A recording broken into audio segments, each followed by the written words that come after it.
أتأمرون الناس بالبر وتنسون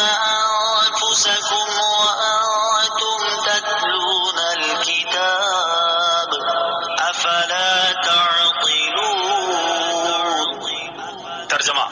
کیا تم لوگوں کو بھلائی کا حکم دیتے ہو اور اپنے آپ کو بھولتے ہو، حالانکہ تم کتاب پڑھتے ہو؟ تو کیا تمہیں عقل نہیں؟ اتأمرون الناس بالبر، کیا تم لوگوں کو نیکی کا حکم دیتے ہو؟ تفسیر صراط الجنان میں ہے، یہ آیت مبارکہ ان یہودی علماء کے بارے میں ہے جن سے ان کے مسلمان رشتہ داروں نے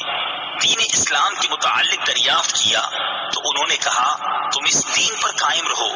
محمد صلی اللہ تعالی علیہ وسلم کا دین حق اور کلام سچا ہے۔ یہ ان یہودیوں کے حق میں نازل ہوئی جنہوں نے مشرکین عرب کو حضور اقدس صلی اللہ تعالی علیہ وسلم کے مبعوث ہونے کی خبر دی تھی اور حضور پرنور صلی اللہ تعالی علیہ وسلم کی پیروی کرنے کی ہدایت کی تھی۔ پھر جب نبی پاک علیہ الصلوۃ والسلام مبعوث ہوئے تو یہ ہدایت کرنے والے حسد سے خود کافر ہو گئے، تو انہیں فرمایا گیا کہ لوگوں کو نیکی کا حکم دیتے ہو اور خود کو بھلاتے ہو۔ یاد رہے اس آیت کا شان نزول خاص ہونے کے باوجود حکم عام ہے، اور ہر نیکی کا حکم دینے والے کے لیے اس میں تعزیانہ عبرت ہے۔ قول و فعل کے تضاد کا نقصان۔ یہاں ایک بات ذہن نشین رکھیں کہ معمولی فساد اس وقت بہت بڑے فتنے اور تباہی کی شکل اختیار کر لیتا ہے جب اس کا ارتکاب کرنے والے خود وہ لوگ ہوں جو دوسروں کو تو بھلائی کا حکم دیتے ہوں، لیکن جب ان کے عمل سے پردہ اٹھے تو معلوم ہو کہ گناہوں کے سب سے بڑے مریض یہی ہیں۔ انہیں یاد رکھنا چاہیے کہ قول و فعل کا تضاد اور خلوت و جلوت کا فرق دنیا و آخرت دونوں کے لیے بہت نقصان دہ ہے۔ دنیا میں تو یہ اس قدر نقصان دہ ہوتا ہے کہ ایک مرتبہ کسی کے متعلق یہ تضاد ثابت ہو جائے تو لوگ زندگی بھر اسے منہ لگانا پسند نہیں کرتے، بلکہ ایسوں کے عمل کو دیکھ کر نہ جانے کتنے لوگ ہمیشہ کے لیے دین ہی سے متنفر ہو جاتے ہیں،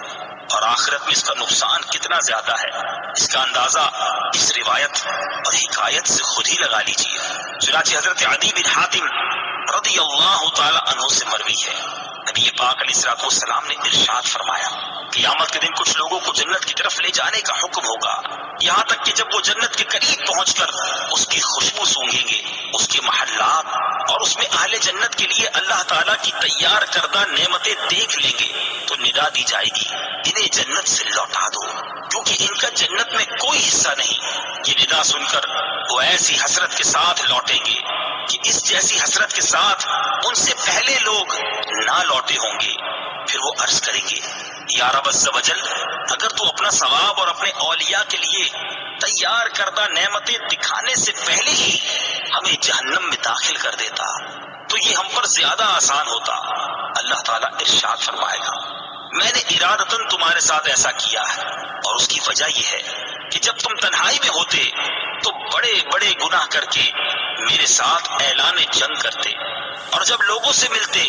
تو عاجزی و انکساری کے ساتھ ملتے تھے۔ تم لوگوں کو اپنی وہ حالت دکھاتے تھے جو تمہارے دلوں میں میرے لیے نہیں ہوتی تھی۔ تم لوگوں سے ڈرتے اور مجھ سے نہیں ڈرتے تھے۔ تم لوگوں کی عزت کرتے اور میری عزت نہ کرتے تھے۔ تم لوگوں کی وجہ سے برا کام کرنا چھوڑ دیتے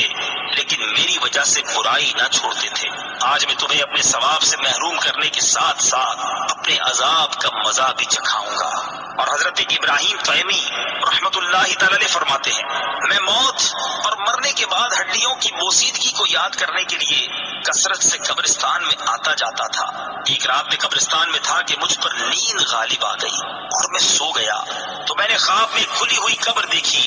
اور ایک کہنے والے کو یہ کہتے ہوئے سنا یہ زنجیر پکڑو اور اس کے منہ میں داخل کر کے اس کی شرمگاہ سے نکالو۔ تو وہ مردہ کہنے لگا یا رب عز و جل، کیا میں نے قرآن نہیں پڑھا؟ کیا میں نے تیرے حرمت والے گھر کا حج نہیں کیا؟ پھر وہ اسی طرح ایک کے بعد دوسری نیکی گنوانے لگا تو میں نے سنا تو لوگوں کے سامنے یہ اعمال کیا کرتا تھا،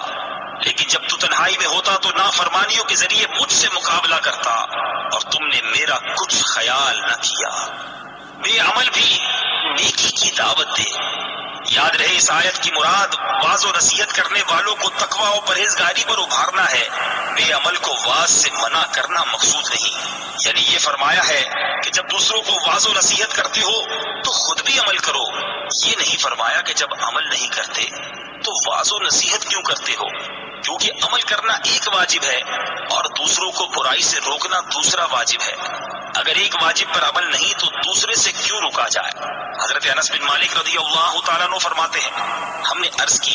یا رسول اللہ صلی اللہ تعالیٰ علیہ وسلم، ہم اس وقت تک دوسروں کو نیک اعمال کرنے کی دعوت نہ دیں